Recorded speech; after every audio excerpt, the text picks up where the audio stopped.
Good evening and welcome to गना shot. गना shot में आप सबका स्वागत है। आज होली आप सबको मुबारक हो। और इसके बाद हम जाएंगे भूटान के अंदर, where we'll see about the Chinese designs and the Indian pushback which is on there. And for this, I'd like to welcome General Ata Hasnain once again. Sir, good evening and welcome to Gana Shot once again, and Holi Mubarak ho. Jai Hind to all our viewers and Holi Mubarak to everyone. Thank you, sir. We'll go into Bhutan and we'll see what's happening there. After all, जब हमने ये 2 दिन पहले, when we spoke about those 5 issues which have rattled China, this is the sixth issue which should be rattling China by now. And this happened just one day after we spoke about it. And I think this is a very major thing which our Prime Minister has done by going to Paro, and he spent 2 days there, and a lot of things have happened.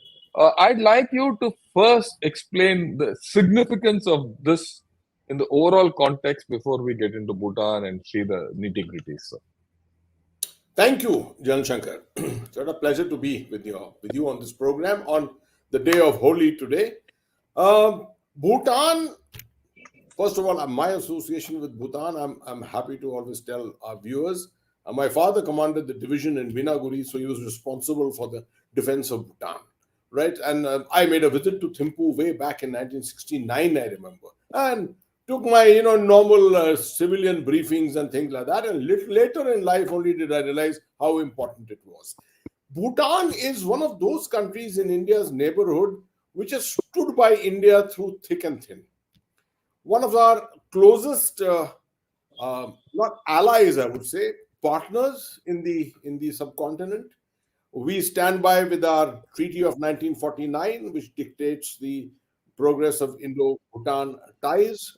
It's an important nation in the various kingdoms along the northern Himalayas, as you see, Nepal, Sikkim, which got subsequently merged and integrated with India. Bhutan did not, and we never had a problem with Bhutan, ever.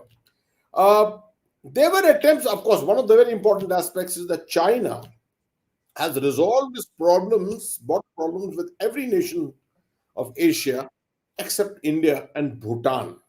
And that clubs us together as in a very important club here. We have dictated by 1949 treaty. We have guided the foreign policy of Bhutan, and Bhutan's the access to Bhutan all lies through Indian territory. So we've had a very special relationship with it. What needled China all these years is the refusal of Bhutan to establish a full-fledged diplomatic relationship, unlike the other kingdoms which have, and to continue standing by India, to be guided by India as far as its foreign policy is concerned. And as we know, Bhutan believes in gross national happiness. That is the national policy of Bhutan, and they believe that it is best done through the guidance and relationship, a strong relationship associated with India. That brings us to the year around 2017, when you find the configuration is such of terrain, maps, territories, lines of boundary lines here, that China has this area of the Chumbi Valley, which we will discuss, I'm sure, subsequently, sticking out like a dagger into our very, very vulnerable Siliguri corridor area. And China decided that this was a suitable time in 2017, the beginnings of the standoff with India, where we had a 72-day standoff at a place called Doklam, which is marked here on the map by General Shankar. And this is the place which is located, this plateau, Dolam Plateau as it's called, is located between Bhutan and Sikkim, Sikkim being Indian territory.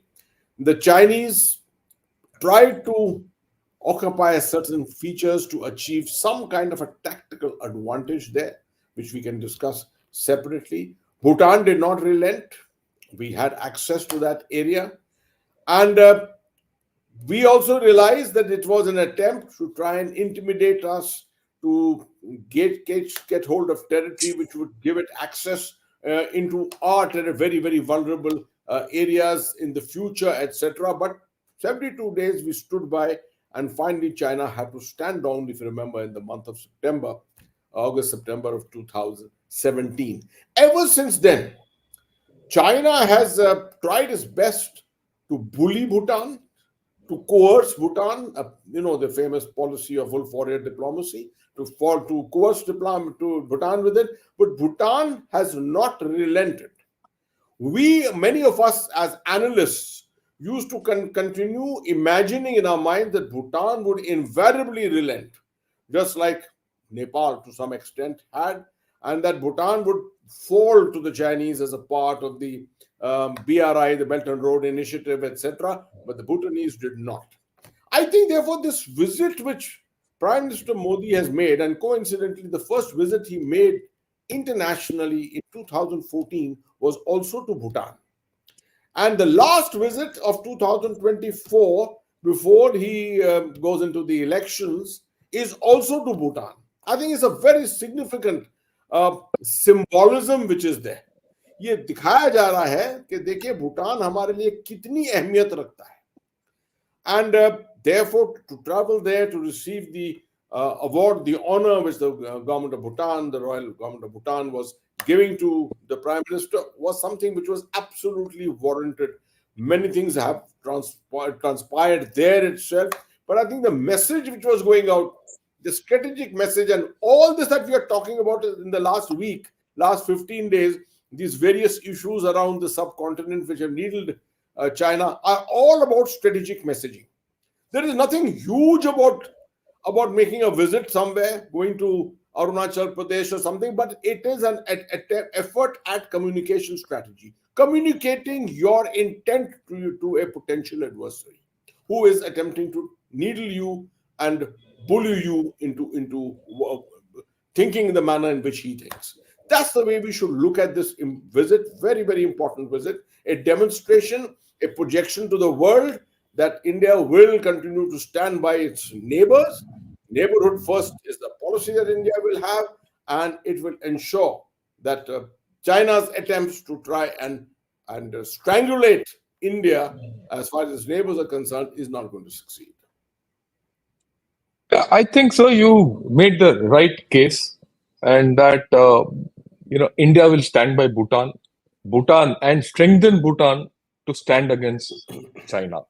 And China has been making a lot of inroads, lot of attempts to push Bhutan into a boundary settlement. And our Prime Minister going there just signifies India's resolve to stand by Bhutan and like you said, give a strategic message signaling to China that they can't have their way. Right. It is. I would like to put across certain things, sir, because I think everyone should know. It is just not that the Prime Minister has gone there and he said, "Oh, sab theek ho jayega." It is on the back of a lot of hard work which we put in. That Indian pushback is just not diplomatic or strategic. It is also tactical and at times sub-tactical. So I think, sir, what I'll do now, I'll take you through a series of maps. I'll explain the whole context, and then we'll keep discussing around that. And I'll start with this first map which I showed, to put everyone in context out here. You see, this is the map of the Northeast, what I've shown here. And the two important points for China in this are Doklam and Tawang. Tawang, because the fifth Dalai Lama was from there. So if the fifth Dalai Lama is there, Tawang becomes part of Tibet, and then this becomes South Tibet, and it enhances their claim. Doklam, because getting hold of Doklam and getting onto the Jampheri Ridge gives a straight view into India, and it can threaten the Siliguri corridor, as shown in the map. So these are the two major things when you look at Bhutan, you have to focus. So Bhutan is super critical because either side of Bhutan, on either flank of Bhutan, sit the two major, friction points or thrust points or ambitions of China. Okay, and if you see onto the right, from the tri-junction of Bhutan, Myanmar, and Tibet till the tri-junction of Bhutan, India, and Tibet is the McMahon line. Now, which the Chinese don't accept at this point of time. By and large, the McMahon line is demarcated. Everyone knows where the McMahon line is because it's along the crest line, except at the place of pass near Tawang. And why is it not very clear at Tawang? It is said that the surveyor sir who was doing the survey of this area, he fell in love with a Monpa girl, and after that forgot to make that thing, and he left it for all of us to resolve. But then that is what we have inherited, so that is how it is. So what we'll do, sir, we'll see what are the areas, what are the problems, China has with Bhutan. This is the areas of to difference. At Jakarlung and Pasanglung, China has occupied in Bhutanese territory, which is about nearly 500 kilometers, in two blocks. In the left, it has encroached into about 300 kilometers of in Doklam, which we'll talk of in a little while. And now, recently, it has laid claim to Sakteng, which is 100 kilometers well within Bhutan and south of Tawang. And we'll explain the significance of this a little later because people should understand why Bhutan is important, why our Prime Minister has gone there, what is the strategic significance of all this. Right.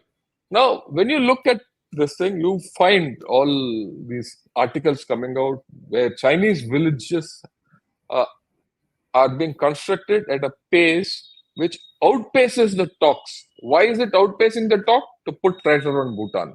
You look at this, sir. This is one of the villages in the north, in Pasamlung, right?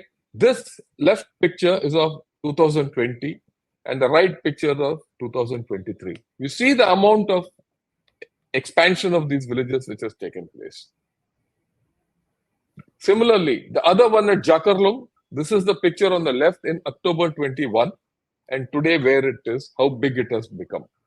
So if you see, China and the north has expanded its villages, and it is, putting pressure on China. It is putting pressure on Bhutan. And their condition is, we'll give up all this if you give Doklam to us and give access to Sakteng. See their thing. This is given to you, but give us that. Okay. Now, these are the two flanks. I'll just run through it and then we'll discuss each one of them. Now, this is the area of, the Chumbi Valley, the Siliguri corridor, Nepal, Sikkim, Bhutan, and the Dolam Plateau, or as it is now known as Doklam, and Tibet. Now, the thing is, Chumbi Valley, as you rightly said, is a dagger which comes down. Now, the thing in this is, the yellow line is the boundary between India and Bhutan or India and China. This is the erstwhile boundary between Sikkim and China. The thing about this boundary is it is demarcated. It is demilitated. It was delimited when Sikkim was there. So there's no thing. But on the right, the black line is the boundary between Bhutan and China, which is disputed. The original line comes in the inner line, where China has expanded as the outer dotted line. Okay. Now, people must be wondering that China can come and hit the Siliguri corridor, but look at the closer look. You see the valley, and you see the ridge line on the left. That is the Sikkim ridge line, which consists of Nathula and Jalapla. On the right are equivalent heights at about 14,000 feet with one major pass called Tremola. And the Chinese have to come up, climb up, and then get hold of Jampheri Ridge and then go down. Your views on this, and first and foremost, I would like you to explain to the readers, all our viewers, whether China can really do that, and is this a threat which we really, which is made of, or is it okay? It's there, we can handle it. Your views, sir. Thank you. First of all, you put it together very, very well, I must say. My experience goes back to the time when I was a young company commander in the area of Nathula, Yakla. From there, which used to go down. In those days, there used to be another division on the other side of Kupup, which used to be existing there. And so this area was not under our division. But subsequently, obviously, this area has all come under the division in Gangtok. Now, the important thing here is, why is China needling Bhutan on this particular boundary? For whatever other reasons, there can be reasons of graziers and this and that. There is that the tactical part of it is the most important. This is the shortest route that the Chinese can use to try and cut off the Siliguri corridor. You see, when we were discussing the importance of Bhutan, perhaps one thing which I missed out perhaps telling you was the connectivity of the rest of India with the northeast is through the Siliguri corridor, as you can see here. And the vulnerability of the Siliguri corridor to the closest point from Tibet, from the Chinese side, is through the Chumbi Valley. It's as close as a crow fly distance of about 50 kilometers, right? The Jamferi Ridge is the area to which you have to climb from that side, and from there to come down towards our side. But subsequently, you can have infiltration and all kinds of things which can go on simultaneously. The issue is, you can't come and cut off a national corridor of this kind with few tactical and sub-tactical actions. This will have to be a large-scale offensive, which will have to go. But if you launch a division or a corps-size offensive through a constricted area like the Chumbi Valley, with the Indian state of Sikkim on your west and Bhutan, the friendly state with India, on the east, and through this constricted area, you are asking for problems. Tactically, it is absolutely unsound to try and wedge your way, push your way through a narrow, constricted valley and leaving your rear open completely. All that India will have to do is to then just shut off the rear and block off all the troops that the Chinese have been able to induct towards the Siliguri corridor. Now, therefore, there's a need for creating this space for maneuver. Right? Even in the mountains, a lot of people will tell you, mountains mein to seedha hamla hota hai. It's not so. There is maneuver. Mountains may be bahut maneuver hota hai. Right? You need space. You need space for your logistics. You need space for your launch pads, etc., for your guns. General Shankar is a gunner. My old 41 RT GOC. Right? He's the one who's taught me a lot of gunnery. The guns are required here. Ammunition is required. The moment you talk about guns, you need ammunition. So space is the biggest constraint, and then you need to have your flanks reasonably secure. That you can only secure if you've got space to do so. But here, if you've got a narrow, constricted corridor, obviously those who are sitting on the heights or either flank are going to come down on you very, very heavily. So this is going to be an ongoing thing from the Chinese side. To think that Doklam in 2017, we resolved Doklam is a misnomer. We obviously did not resolve it. After 72 days, the situation developed in such a manner internationally. There was the BRIC summit and things like that which were happening in China, and they somehow brought down the pressures at that particular time. But they have continued to build up assets in this area. Although those assets are right in front of us, they can be seen by the naked eye right in front of us. Building up those assets to be available to us to take on regular observed shoots is something also which is a very, very debatable kind of a military decision that they have taken. So this is the situation as far as Doklam is concerned, and this threat of trying to get this territory, which the Bhutanese territory, to create a tactical advantage for themselves will continue to quite some time, unless this whole issue can be resolved amicably. Yeah. And the thing is, they'll continue to make it as a psychological issue. It's not a feasible issue. So I'd like to just highlight one thing. Way back in 2001, when I was doing the higher command course, in a war game in higher command, I was made the Red Land commander as a Chinese commander. And they said, okay, now you plan for China. And they gave me all the troops, everything. He says, we want you to cut off the Siliguri corridor. I tried my best, sir. I must tell you this. I couldn't achieve it. What I just want to prove what you're saying. It's not easy for any force to come through the Chumbi Valley in strength and, weather the fire along this narrow corridor where there's no space for deployment. Small troops might come, small body of troops might come. And I still remember telling someone, I said, sir, anyone who goes through Chumbi Valley is going through a one-way street because he'll never come back. India will just catch them and put them wherever they have to be put. So it's not an easy thing for them to do. And in 2017, like General Hasnain was saying, this is the location of the standoff. If you see, if they had gone to that standoff and gone ahead, then they had an easy direct access down to the south. But now they have expanded to the west or to the right, as you see the map, and in the and little expansion, and that takes them along the Amochu, which goes to the west, and then it goes away from the Siliguri corridor. So actually, we are pretty strong out here. And if they have to go into that, they have to go into another narrow valley, and where they'll have all problems. So for those people who think that the chicken neck can be cut off and the Siliguri corridor can be cut off and all that, I mean, that is wishful thinking for China. I just like add one thing in this. Of course, the Chinese are adept at infiltration. In 1962, much of what happened was because of infiltration. You see, my unit was fighting the action on the other side of Sela at this famous place called Nuranang Jaswantgarh. But subsequently, we found after beating back the conventional attacks, all the infiltration took place around us. The Chinese are adept at it. They could do the same thing here. But at the same time, just remember, at some stage, even infiltrated troops require to be maintained. You see, infiltration-trained troops can't go to the other end of the world and go to Bangladesh and say, we are going to now take over Bangladesh. They will require guns, they will require ammunition, they'll require water, and they'll require food.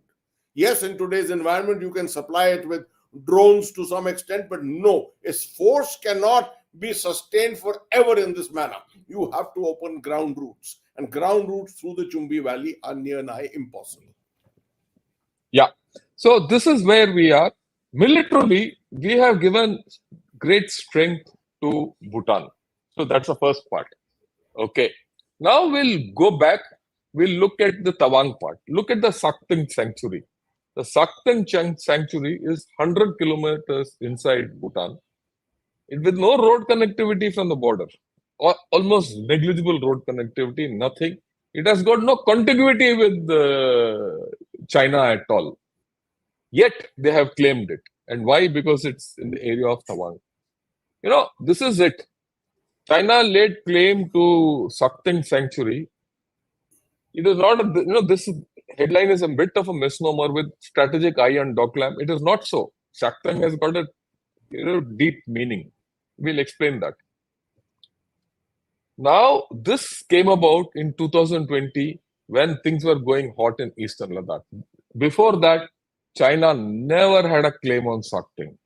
The only places of their claim was on the north, which I showed, and Doklam they had encroached by then, because 2017 happened, Doklam happened, 2020 is what I'm now talking of. So they had 3 years that spread. Now this is Sakting. Have a look at Sakting. It is a flat, open valley, right? And where, you can easily paradrop a set of people. Okay. Now, why is Sakting important? I'd like to explain, and I'd like to explain as an extension of what General Hasnain said. His battalion was there, south of Tawang, at this place called between Noranang and Jaswantgarh, and they fought a valiant battle, right? And they defeated the Chinese in the initial phases. It was only when the infiltration took place that we got, stuck, and chaos happened and things like that. But how did it happen? Understand this, and I'll explain to you what is the relationship between what happened then and what might happen tomorrow. What's the plan, Chinese plan ahead? You see, in 62, when the Chinese came, they came along 3 axes. One was along the Kenzamane axis, which is the Tagla Hatungla axis. The second was the Bumla axis, directly to Tawang, which is the 2 main axes. They also came from Tulungla, very high pass. It's about 6,000 plus kilometers. In fact, I've been there myself, sir, when I was a young officer. And I'm not so young in the sense I've been there at about 92. It's about at 6,000 plus. And they came through this. And when they came through this, they, came further down to a place called Mago. From Mago, in 1962, they came down to a place called Poshingla. Body of troops came down to a place called Sapper. Next to Sapper, there's a place called Muna Camp. They put a roadblock there. They put a roadblock in another place called Nukmadong. All this happened when the attacks from the north were going on. As a result, there was panic in India. Right? We felt, look, the Chinese behind, the Chinese ahead, and then the whole thing, the fiasco happened. What are Chinese doing now? Look at this. This is Sakteng. Now you see the yellow lines. The idea for them is do a paradrop in Sakteng, where the area is there, and from there occupy the same road, which goes to Tawang from the plains at somewhere there. Maybe not Nukmadong and Sapper, but somewhere there. And then do a link up through the ground or whatever, however they're planning. So that if you see, this is a mirror image of whatever they did in 1962. So your views on this, and then we'll see how we are defending Sakteng. You have described it so well, almost like a staff college or like the higher command kind of briefing which is given there. I would 2 or 3 points to add here. Number one, in 1962, it is between Sela and Sapper Camp, this area, where my unit, which is coming down in 2 columns, that time the famous 62 Brigade commanded by Brigadier Hoshiar Singh was divided into 2 columns for the withdrawal. And one of those columns got stuck very badly between Sapper and Sela. That's where we lost a large number of our officers, JCOs and men. And the second column, most of the second column actually moved into the Bhutanese territory and came out from Bhutan southwards, right? So it's an important aspect which you have said. There are lots of routes which are leading from Sakteng all the way towards the road which is going between Sapper and Tawang. And now with the Tawang tunnel, with the Sela tunnel, you see with the Sela tunnel, the road connectivity is 24/7. And there's obviously going to be improvements in the overall connectivity as we go into the years hereafter. But having this presence at Sakteng, doing a paradrop there, and coincidentally, I have interviewed a large number of prisoners of war of my battalion of 1962. And what I learned from them is survivability of the PLA soldiers of that time. They may be much softer today. PLA soldiers of that time, they only survived on a thing called sattu, right? You know what is sattu. So they all survived on this, and they came with sattu loaded on their backs. This was the only thing for 15 days that they were eating there. Of course, they can live on very little, but at some stage, as I said, you require a regular resupply. And therefore, as you can see, there is no connectivity that is available to Sakteng in future. They would plan it if they are laying claim to it. They would obviously plan to achieve some kind of a connectivity so that you can have an initial paradrop and subsequently connect up through the connectivity out here. This will make our the routes leading to Tawang, extremely vulnerable. And the fact that he calls Tawang and he calls this area around Tawang is all as southern Tibet only substantiates his thing. He tries to add more and more weight to it. He's adding more and more weight to it now by laying claims to these portions of Bhutan so that in future he can only expand his claim lines. Yeah. So this is where his design is. What is his design? These are the Chinese designs we are now seeing. And in Doklam, we've told you what the Indian pushback is. We'll now tell you the pushback here also, so that you understand there's a pushback, military pushback, and every pushback is happening. Okay.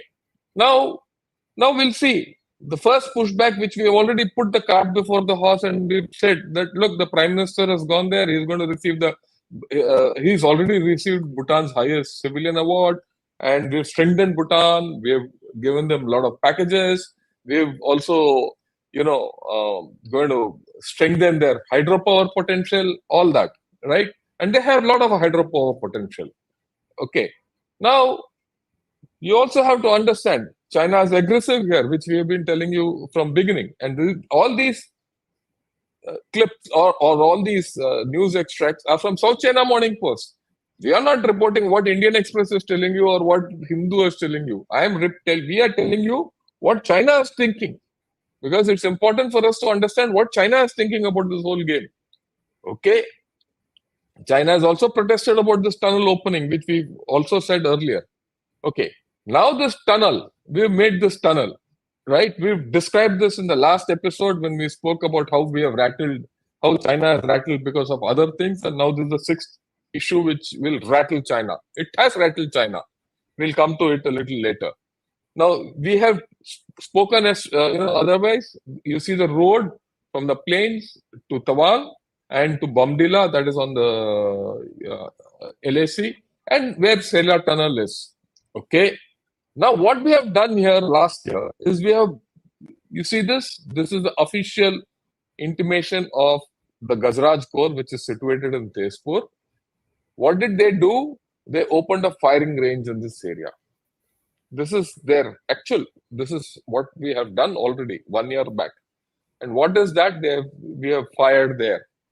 They have carried out surveillance and firepower exercises, and with special forces and aviation and also Central Armed Police Forces last year. And we are now fully prepared here. What is the significance of this? Look at this.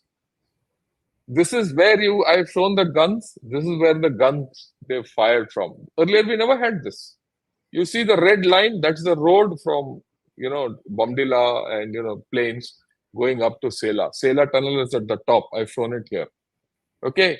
Where are we firing here? That area I have shown. Where is Sakting? It's in line. Where are the likely roadblocks which are likely to come up or which they were aiming at or which came up in 1962 are there. I have marked two. One is at Nukmadong, the other is at Munakam. Now with our guns there and with people there and our exercises which we've been carrying out and the Central Armed Police Forces also synergized into our plan, Sakting or these places cannot be occupied. If they are occupied, they'll buy it. So your views on this whole story which we have done and where we have already given a pushback to China. Absolutely. Now, this is it's a very good terrain study, I think, which has been done. Keeping in mind what happened in 1962, because as well as I was explaining to you, 62 was all about this road and this connectivity, the rapid panic which developed because of the infiltration.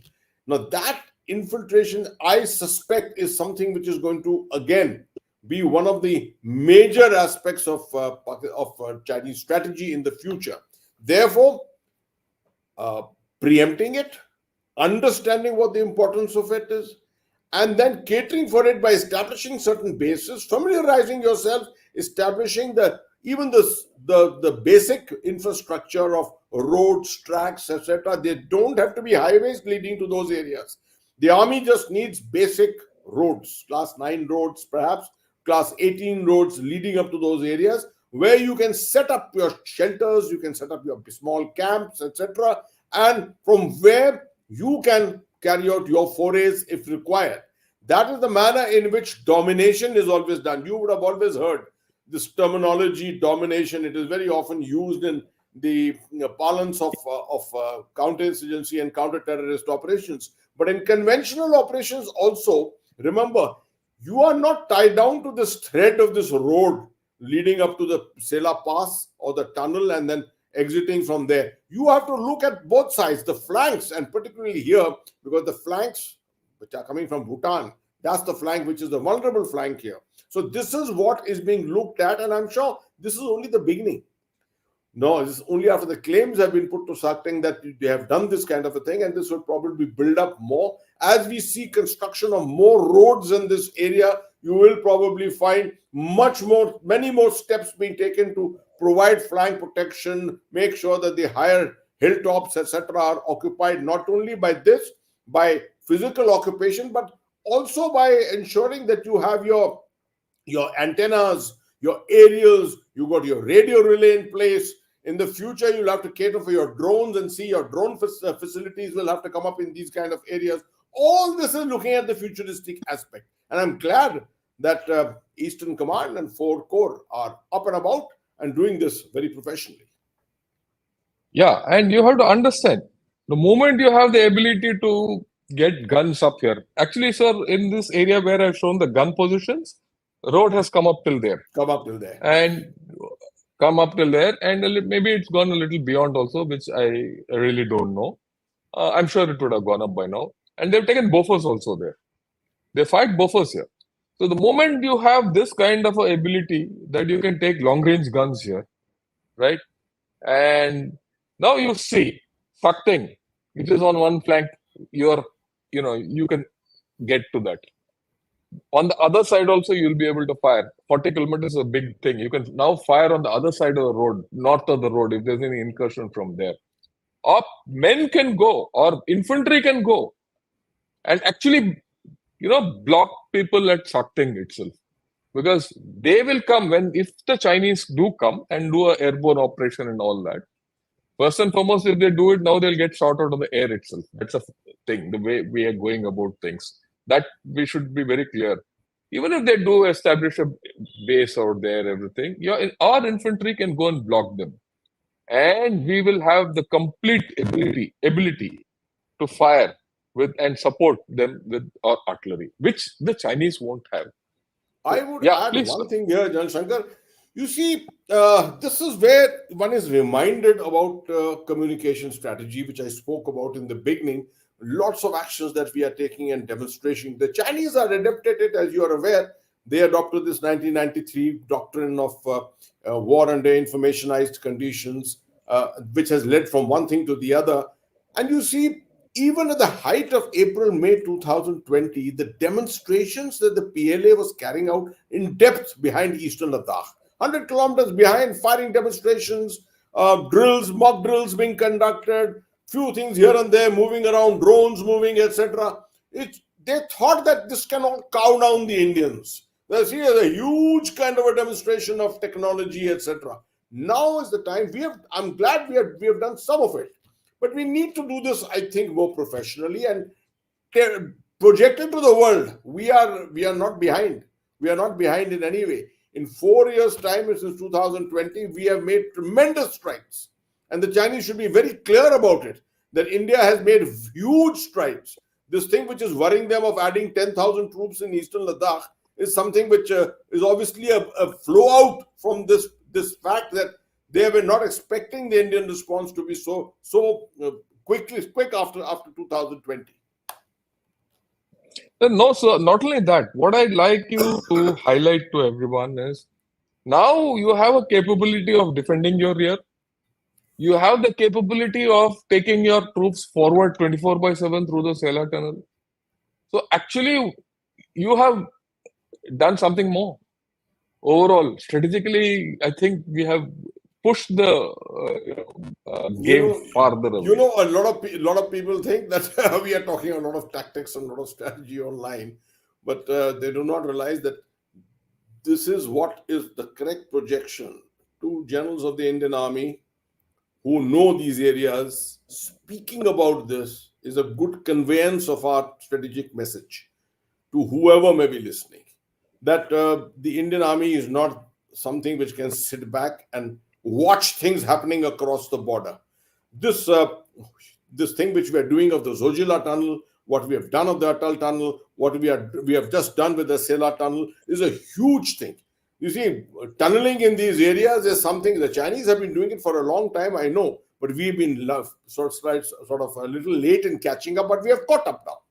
And now that a tunnel like the Sela tunnel has been constructed there, 24/7, 365 days of the year, we can supply, resupply, and ensure the reinforcements are there. Otherwise, given certain given terrain conditions, given climatic conditions, there would be moments when the entire Tawang sector would be actually cut off, and you would have nothing except dependence on your stocked supplies and on whatever troops are available there at that particular time to fight it out. It would be virtually suicidal. And we've done it all these years, But now with this availability of this tunnel, it's a game changer, as we discussed in our last episode also. It's a complete game changer. Yeah, not only that, just think the lifeline to our troops up, who are on the LAC is through this road. Now that, like General Hasnain said, that road is through, it can't be cut off. And, it can't be cut off by weather, it can't be cut off by enemy also. That's the kind of a thing that means your logistics route right to the front lines are strong.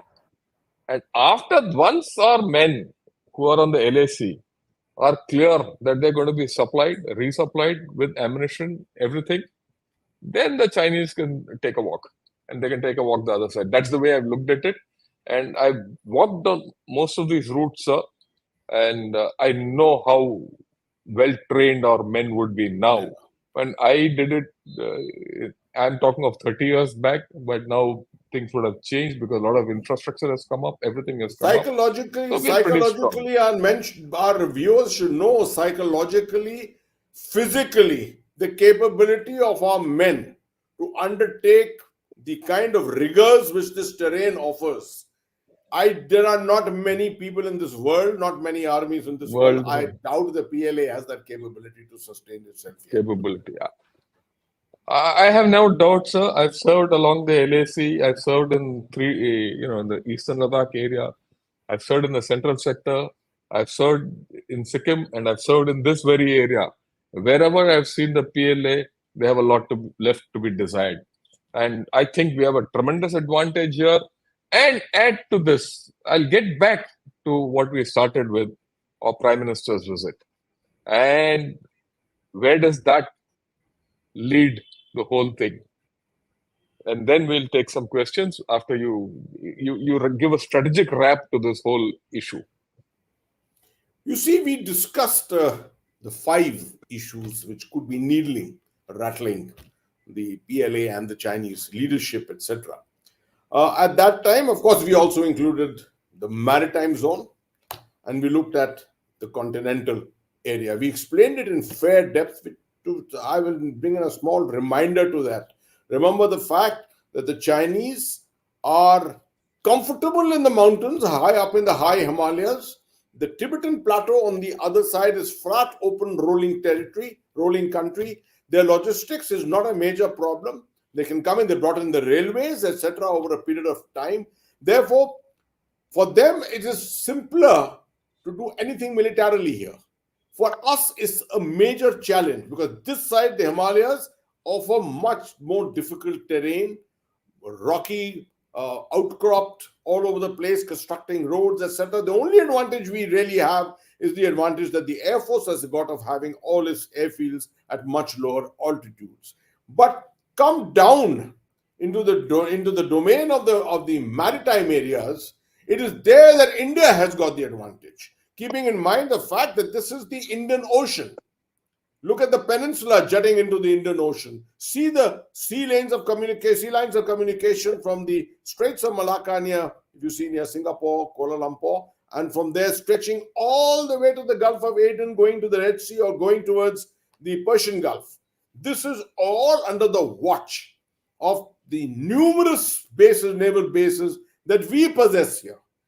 Or we've also got them extended into the Lakshadweep area. We've got the whole theater command in the area of Andaman and Nicobar Islands, right? This makes it extremely difficult for the Chinese, for the PLA Navy, because they are on the other sides of Malacca.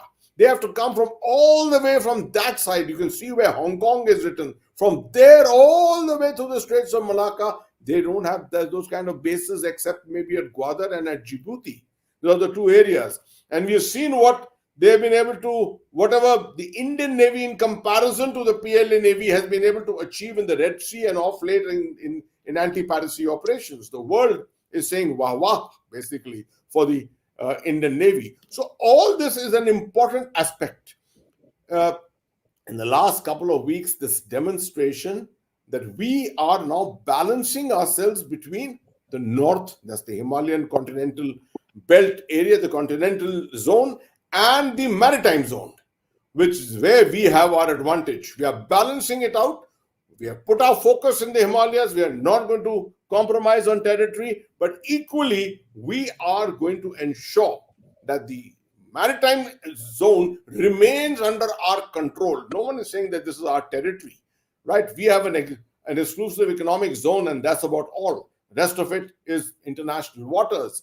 But forces which are not very friendly, operating in these areas against forces which are against our interests, which are working against our interests. And you can see at the moment, you've got spy ships after spy ships from the PLA Navy, which are entering through the Straits of Malacca, all being monitored in these areas. That's about all they can do, spy.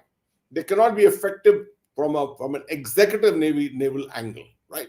So all this has to be kept in mind in conjunction with this fact that India has demonstrated its capability and its conviction that it will look after its neighborhood. Since we spoke last, we have also had news of Mohammed Muizu coming in, Maldives, asking for a loan from India, and we have seen how is that whole issue progressing after asking the Indian defense personnel to leave the shores of Maldives. He's ultimately been forced to come back here because you have to, I reminded you last time, even potable drinking water to Maldives under emergent conditions has been provided by India. So you have to respect the region in which you are existing. Can't somehow suddenly depend on the United States of America or China to bail you out. You will have to ultimately come back to India. I think this is the strong messaging which is going out at this particular time. Very, very important, this messaging. Yeah, and you have to understand, which in one of the last episodes, we had Commodore Wasson. He said China has to suffer the tyranny of distance. The tyranny of distance from Hong Kong to the Gulf of Aden, which General Hasnain also said. And very important, see, in the past, sir, I must mention this. In the past 3 or 4 episodes, I have been around this for some reason or other. I did one with you. I did one with our Ambassador Gurjeet Singh on, the anti-piracy operations and the maritime issues with Commodore Wasson, who's the director of the Chennai Center for China Studies, and a lot of focus on the maritime issue. One thing which has come out and today has come out very amply is earlier we had this problem of continental versus maritime or orientation thinking. Today, we are looking at a balance between continental and maritime. In fact, I put it this way, we are looking at a continental plus maritime outlook. And this is where a macro change in the Indian strategic outlook is taking place. I would like you to highlight this a bit, because this is a major change which many people don't seem to understand. First of all, I must give credit to one personality of the Indian Navy who actually used these terminologies the first time in an article and actually gave India this whole concept of the continental versus the maritime domains. That is Admiral Raja Menon, right? Way back, I think it's sometime in the late 90s or the early part of the millennium, that he wrote this in a middle piece in the Indian Express. I picked it up much later and dwelt on it, developed it much further. And that is the time when I realized that we were being shy. We were very ignorant of our maritime capability and what we could achieve through that. I think the coming of the Andaman and Nicobar Command in 2001 was an outcome of this entire thing. Although it was not taken to any level, it was just the Andaman and Nicobar Command was created with very, very limited resources. I think creating one more 3-star plus officer was more the intent than anything else, and nothing really was achieved out of it. Right? It's I think after the 2014, and when all this walk-in operations had taken place after 2005, 2014, this realization started coming. I wrote on it many times. I still remember I wrote major papers on it in a magazine which used to be published in Chanakyapuri, I remember. And people were surprised, why are you taking the side of the Navy? I said, no, we don't take the side of each other. We look at India's interest, strategic Yeah. interest. Yeah, India's strategic interest. And I, as a landlubber, can tell you, and one look at it, it tells you that actually it's the Indian Navy which rules the roost as far as this is concerned. And I became the brand ambassador of the Indian Navy, talking everywhere, and people were always questioning me, why are you so pro Navy? I said, I'm not pro anything, I'm only pro India. Right? So I think over a period of time, this realization has come, and slowly a creeping balance has emerged. In 2020, when all this happened, a lot of us wrote at that time too that, see, all this is happening, this so-called wolf warrior diplomacy, etc., is all to concentrate our attention towards the north, because they know what is the vulnerability in the maritime zone. And if we continue falling for this, we are only playing up to them, playing into them. I think since then, a lot of water has flown under the bridge, and this thinking has now cemented. And therefore, what you're seeing, these anti-piracy operations, a lot of people look at it whimsically and say, "Oh, this is not against an enemy. Oh, This no, is not no. against a fixed enemy." It's not. It's like counter-terrorism for the Indian Army.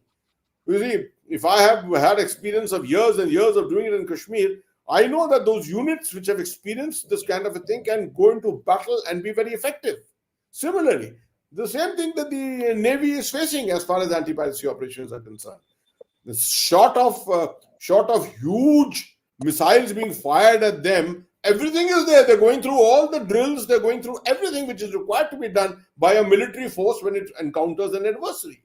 So I think this is very good, all this which is happening in this domain at the moment. Yeah, go ahead.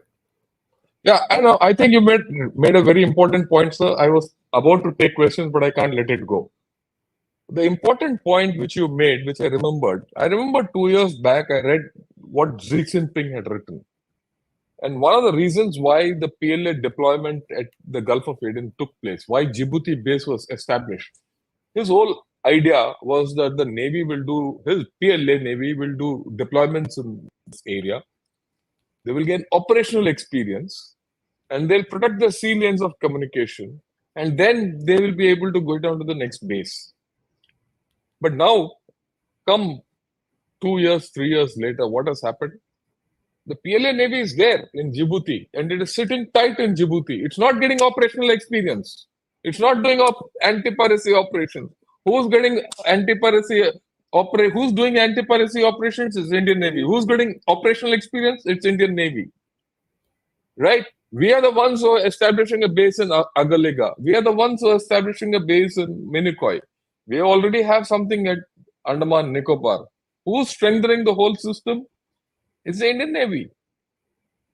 And, you know, I got a comment from someone in one of our episodes, and that was, he says, look, it's not the size of the dog which matters, it's the fight in the dog which matters. True. Right? Very true. And so it's not the size of the PLA which matters, it's the size of the Indian Navy which matters. And I think we are well on our way to give a very good pushback to China. If I'm sure they've already got this message. And the last thing I'd like to say on this, sir, is that 2 days back, our External Affairs Minister, Mr. Shankar, went to Singapore and he spoke about Arunachal Pradesh. And he said very clearly that Arunachal Pradesh is ours. It is ridiculous for China to think that it is theirs and they can have a claim. And their claims are also ridiculous. And of course, there's been a reaction from China in Global Times today morning. So overall, I think the words which External Affairs Minister used were quite direct and pointed, something which we had not seen earlier so far. So I think overall we've done a lot on this regard. A couple of sentences from you, and then I'll take questions. No, thank you very much. I think this has been a very important series of episodes which you've just done and on Gunner's Shot. Because, it gives you, as we said last time, a holistic picture. You can keep looking at Gulf of Aden. You can look at anti-piracy operations. You can look at Lakshadweep, or you can look at something happening in Eastern Ladakh. But unless you get this whole picture, the wholesome part of it, only then does the public understand it. And I think the public in India is now coming of age in terms of strategic culture. Lots of us are involved in bringing this, and I take I whatever pains I can take to ensure I go to colleges, schools, wherever I can get, wherever people are inviting me, I go there to speak on these things, and I find tremendous interest in the public on these issues. So I'll not take too many questions. I'll just take two, three questions so that we finish on time. But I'll take some of them. He says, "Happy Holi to both of you. Thank you. Why US met Bhutan King during his visit to India? Why is why US ambassador met Ambassador Bhutan met King during Bhutan. his visit to India? Ahead in India is ahead in every aspect of winning war, or are we far behind?" Oh, he's put it in a lot of telegraphic language. Doesn't matter. First of all, Ram Ram, and very happy Holi to you. No doubt about that. Well, the US ambassador is free to take the opportunities of visiting dignitaries coming to Delhi. If he meets the Bhutan king, very good. I'm sure he has India's interests in mind. India and the United States are virtual strategic partners, as you're aware, and so they're obviously getting a viewpoint from there. This is an area which the US has not been looking at with too much of strategic interest of late. You know how deeply they are involved with the Gaza, sixth visit by their Secretary of State there, and with what is happening in Ukraine and an impending ceasefire, hopefully, which may come about at some stage, where we will also be involved. So, obviously, the United States is now looking at a larger ambit of things around South Asia too. That eventually, at some stage, they have to go back to the Pacific, they have to look at Taiwan and places like that. The areas of contention with China are some things which they will need to be continuously to keep monitoring. So I think it's only natural that an opportunity such as this is not being let go by the US ambassador. Yeah. Oh, Akash takes us to the other side of the Tibetan plateau. It says roads and railway tracks and military movement along them on Tibetan plateau would be easily identifiable target for neutralizing the enemy and disrupting his logistics. Your views?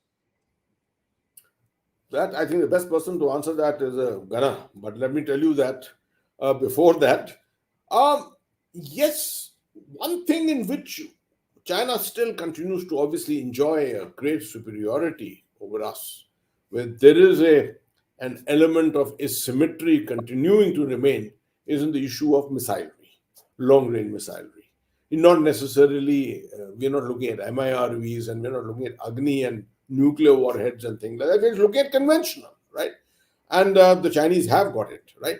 I still remember a question which came to me at Varanasi in the Banaras Hindu University, where someone asked that in this whole game of India and China, हमारे ऊपर तो कोई खतरा नहीं है.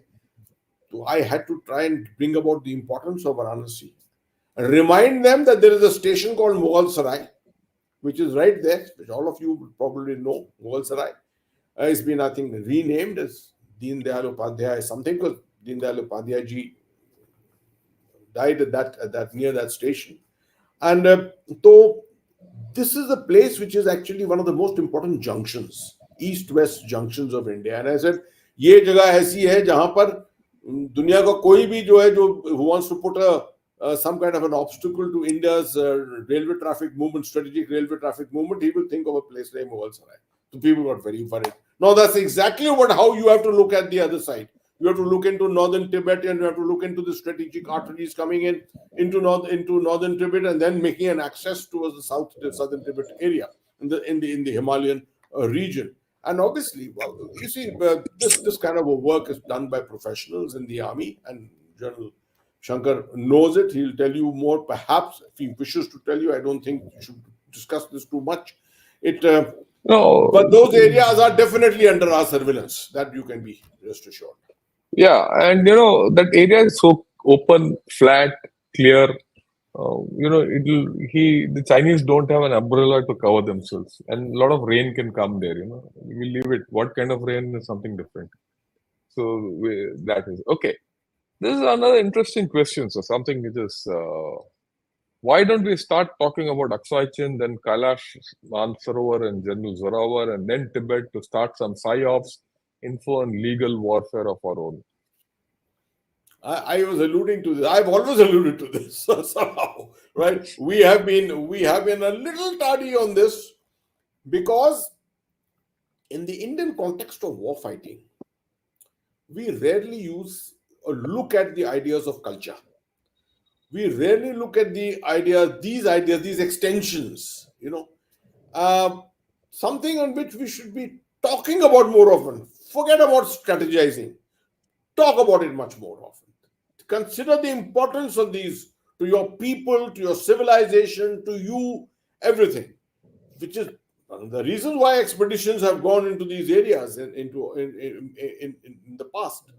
So I completely agree with you. But this, you see, in India, first of all, everyone thinks that communication strategy, PSI operations, etc., is the job of the army. Sorry, I still push back against that notion.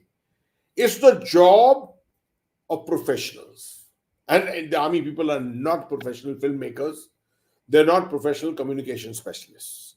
This can be done by a lot of people who make creatives, who are, they have to understand. If you brief them, understand them, let them live in this culture. This is why the importance of bringing up your strategic culture. When people get involved in this, I never shy off from telling people that during the COVID, during the pandemic, I was a part of the empowered group number 8, which was tasked with the job of primarily communication strategy. And I saw the capability of the Information and Broadcasting Ministry, the government of India. Amazing. Amazing. None of us get revealed and none of us get exposed to this. I would have never been exposed to it if I had not become a part of that committee. And every other day we met, and whatever we desired, whatever ideas we generated through taking in from a lot of people, it was available the next day. The ministry had prepared it. So, I mean, I was just reassessing my mind and saying, if such a capability exists, we can actually take communication strategy to the next and the next level very, very quickly in India. Yeah, I think so. I think General Hasnain and I also have discussed our communication strategy or information, strategy needs a revamp at national level. It's not the work of the armed forces. The armed forces have to be part of that major strategy. Hopefully, someday we will get onto it. And look, we are doing this small thing in our own way, and I'm sure this is going across. And maybe 2, 3 more people like this start talking, things will start moving. That's the whole hope. And you don't know when things will change. Whoever thought 2 years back we will be talking of continental plus maritime? Whoever thought that 2 years back that we'll be giving a major pushback to China, and China will start reacting so violently the moment our foreign minister speaks in Singapore, next day something comes on Global Times. Whoever thought a foreign minister of India will go and tell that the Chinese claims are ridiculous in Singapore? So things are changing, on their own. I mean, there are a lot of things which are changing. So I'll take this last question. Uh, don't you feel, sir, that Chinese are quietly observing your operational procedure, preparedness, learning from it, and finally preparing a counter? Thank you for that question. I would be very happy to say that the Chinese continue observing it. Right? If they think that I'm telling them the whole truth and nothing but the truth, let them believe it.